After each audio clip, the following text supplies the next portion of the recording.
आशा करता हूँ आप सब बहुत अच्छे होंगे। मेरा नाम है सिद्धांत अग्निहोत्री। स्टडी ग्लोस पे आपका बहुत बहुत स्वागत है। क्या है Vienna convention? Vienna convention basically diplomats की इम्यूनिटी के लिए है। हाई कमीशन और एम्बेसी में फ़र्क क्या होता है? सिंपल सा फ़र्क है। हाई कमीशन का मतलब जो कॉमनवेल्थ नेशन है, जैसे कॉमन मतलब कॉमन किसकी वेल्थ? कौन पूरी दुनिया पे रूल किया है? यूरोप। और यूरोप में कौन देश? England, UK. तो कॉमनवेल्थ मतलब हमारी कॉमनवेल्थ है। तो जितने भी कॉमनवेल्थ नेशन हैं 50 के करीब, वहां पे आपको हाई कमीशन देखने को मिलेगी, जिसपे इंग्लैंड का कॉलोनियल रूल रहा। जैसे भारत की लंदन में हाई कमीशन है और बाकी दुनिया में एम्बेसी है। काम एक ही होता है, शब्द में बन जाइए। जैसे यहाँ पे साउथ में कलेक्टर और इधर डीएम, तो शब्द पे मत जाइए आप, काम देखो।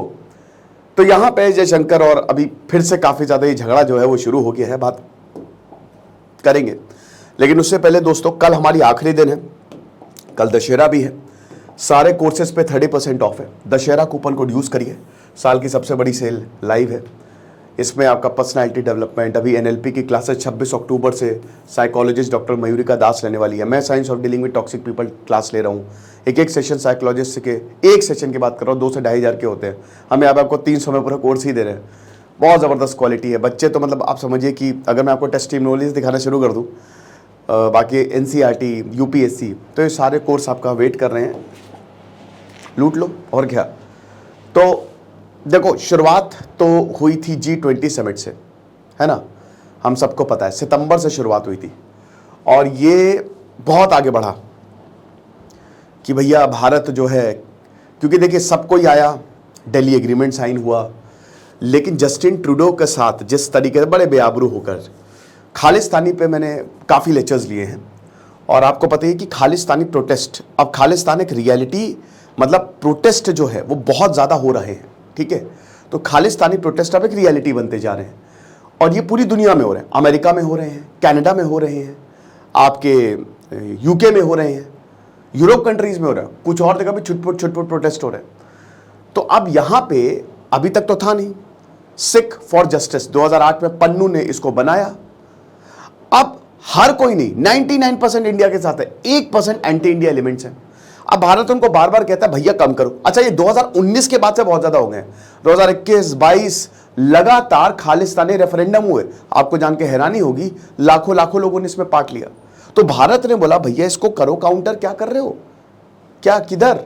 अच्छा, जस्टिन ट्रूडो के पिताजी भी प्रधानमंत्री रहे।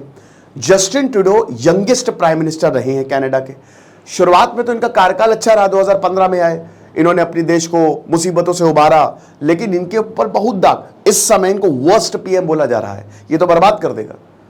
इन्वायरमेंट कंसर्न्स बहुत ज्यादा है। बाकी इंडिया का इशू आप देख ही रहे, इंटरनेशनल रिलेशंस में भी फेल, माइग्रेंट का, हालांकि इन्होंने रिफ्यूजीज को पनाह दी थी कि भैया आने दो, लेकिन इनका ग्राफ ऐसे जाता है फिर एकदम ऐसे हो जाता है। और अभी अगले साल कनाडा में इलेक्शंस है और इनके ऊपर तलवार लटक रही है। इनके लोग भी इनको बहुत ज्यादा, क्योंकि देखिए भारतीय, अगर आप देखेंगे टोरंटो में चले जाइए आप, मैं गया नहीं हूं, मैं बता रहा हूं, ठीक है, मेरे कुछ स्टूडेंट्स हैं, टोरंटो में चले जाइए आप।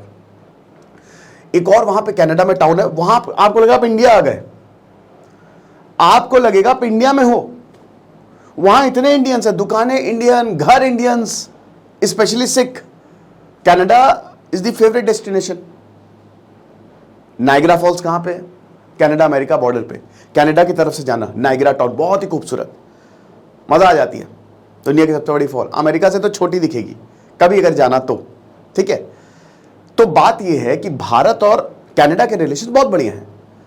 कनाडा नंबर 1 डेस्टिनेशन, हालांकि ये बदलता रहता है, पहले अमेरिका, यूके, ऑस्ट्रेलिया, कनाडा, लेकिन अभी रिलेशन खराब हो गए जस्टिन ट्रूडो की वजह से।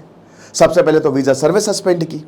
अब बड़ी बात यह है कि जब भारत ने बोला कि अब खालिस्तानी जो प्रोटेस्ट हो रहे हैं आप उनको टेक डाउन करो, इन्होंने मना कर दिया। इन्होंने कहा फ्रीडम ऑफ स्पीच, ढोल नगाड़े बजाने शुरू कर दिए। कैसे कैसे मना कर दे भैया, फ्रीडम ऑफ स्पीच भी कुछ होती है हमारे यहाँ।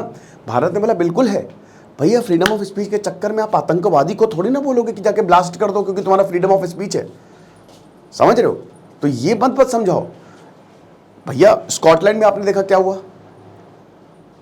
गुरुद्वारा, आप समझिए कि डिप्लोमैट्स आए, अगेन एंटी इंडिया प्रोटेस्ट। तो ये सरकार को सोचना पड़ेगा। तो अब यहां पे क्या हुआ कि इंडिया के 20 डिप्लोमेट्स के करीब कनाडा में काम कर रहे हैं।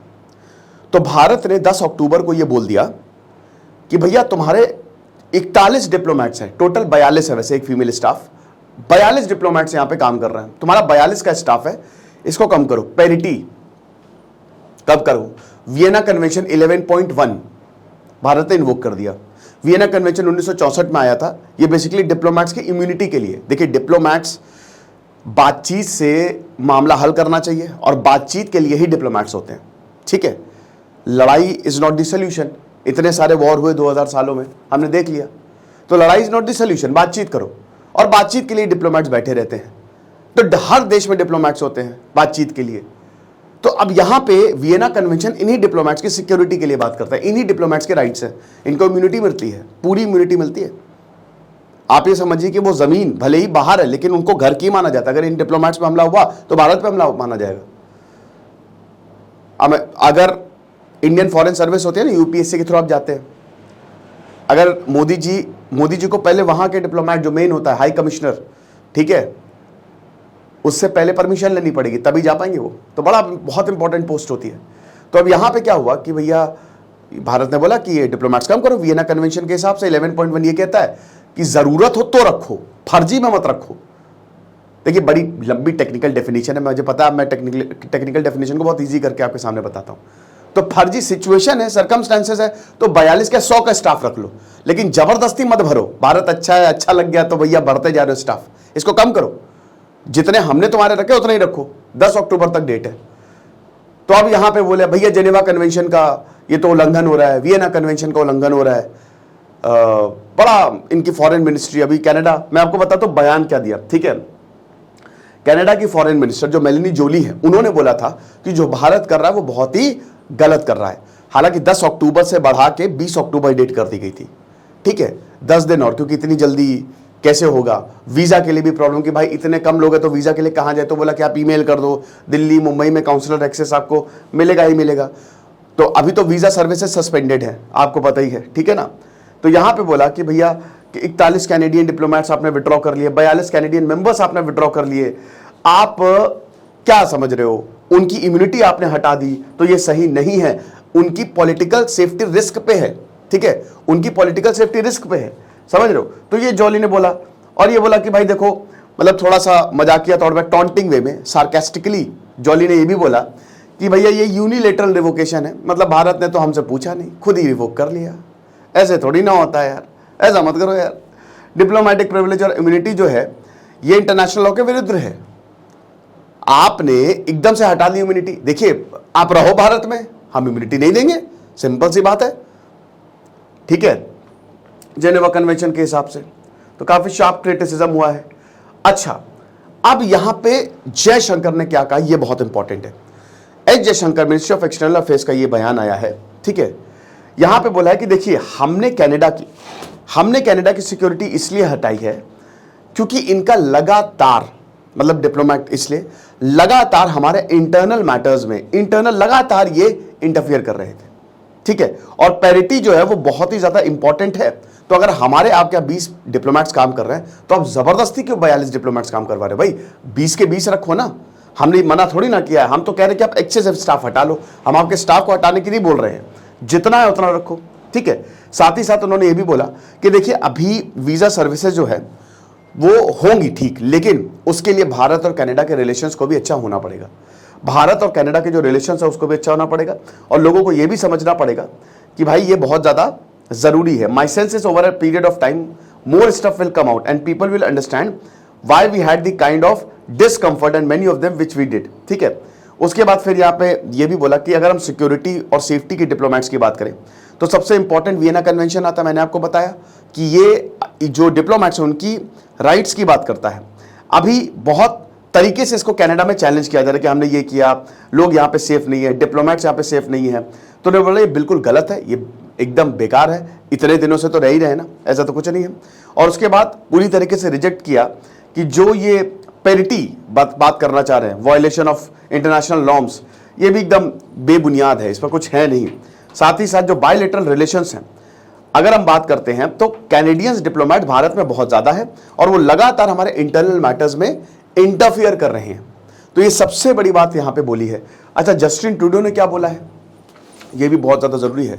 अगर जस्टिन ट्रूडो की बात करें तो उन्होंने जो बयान दिया है दोस्तों, वो बहुत ही ज़्यादा डराने वाला है, और उससे ये पता चल रहा है कि भारत और कनाडा के रिलेशंस इंप्रूव बहुत जल्द तो नहीं होंगे।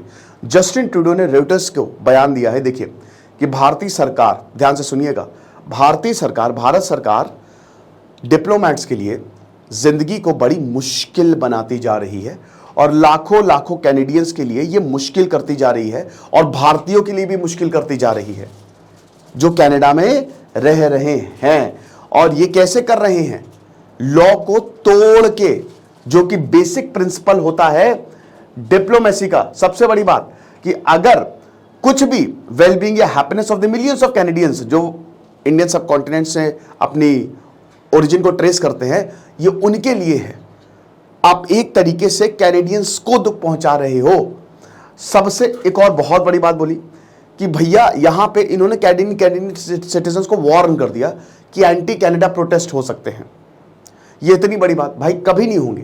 पहली बात तो इतना इंपॉर्टेंट नहीं है, हमको वर्ल्ड कप देखना है, वो ज्यादा इंपॉर्टेंट है, ठीक है ना। न्यूजीलैंड को हराया 20 साल बाद, तो हमको वो देखना है, कोई एंटी कनाडा प्रोटेस्ट नहीं होने वाले।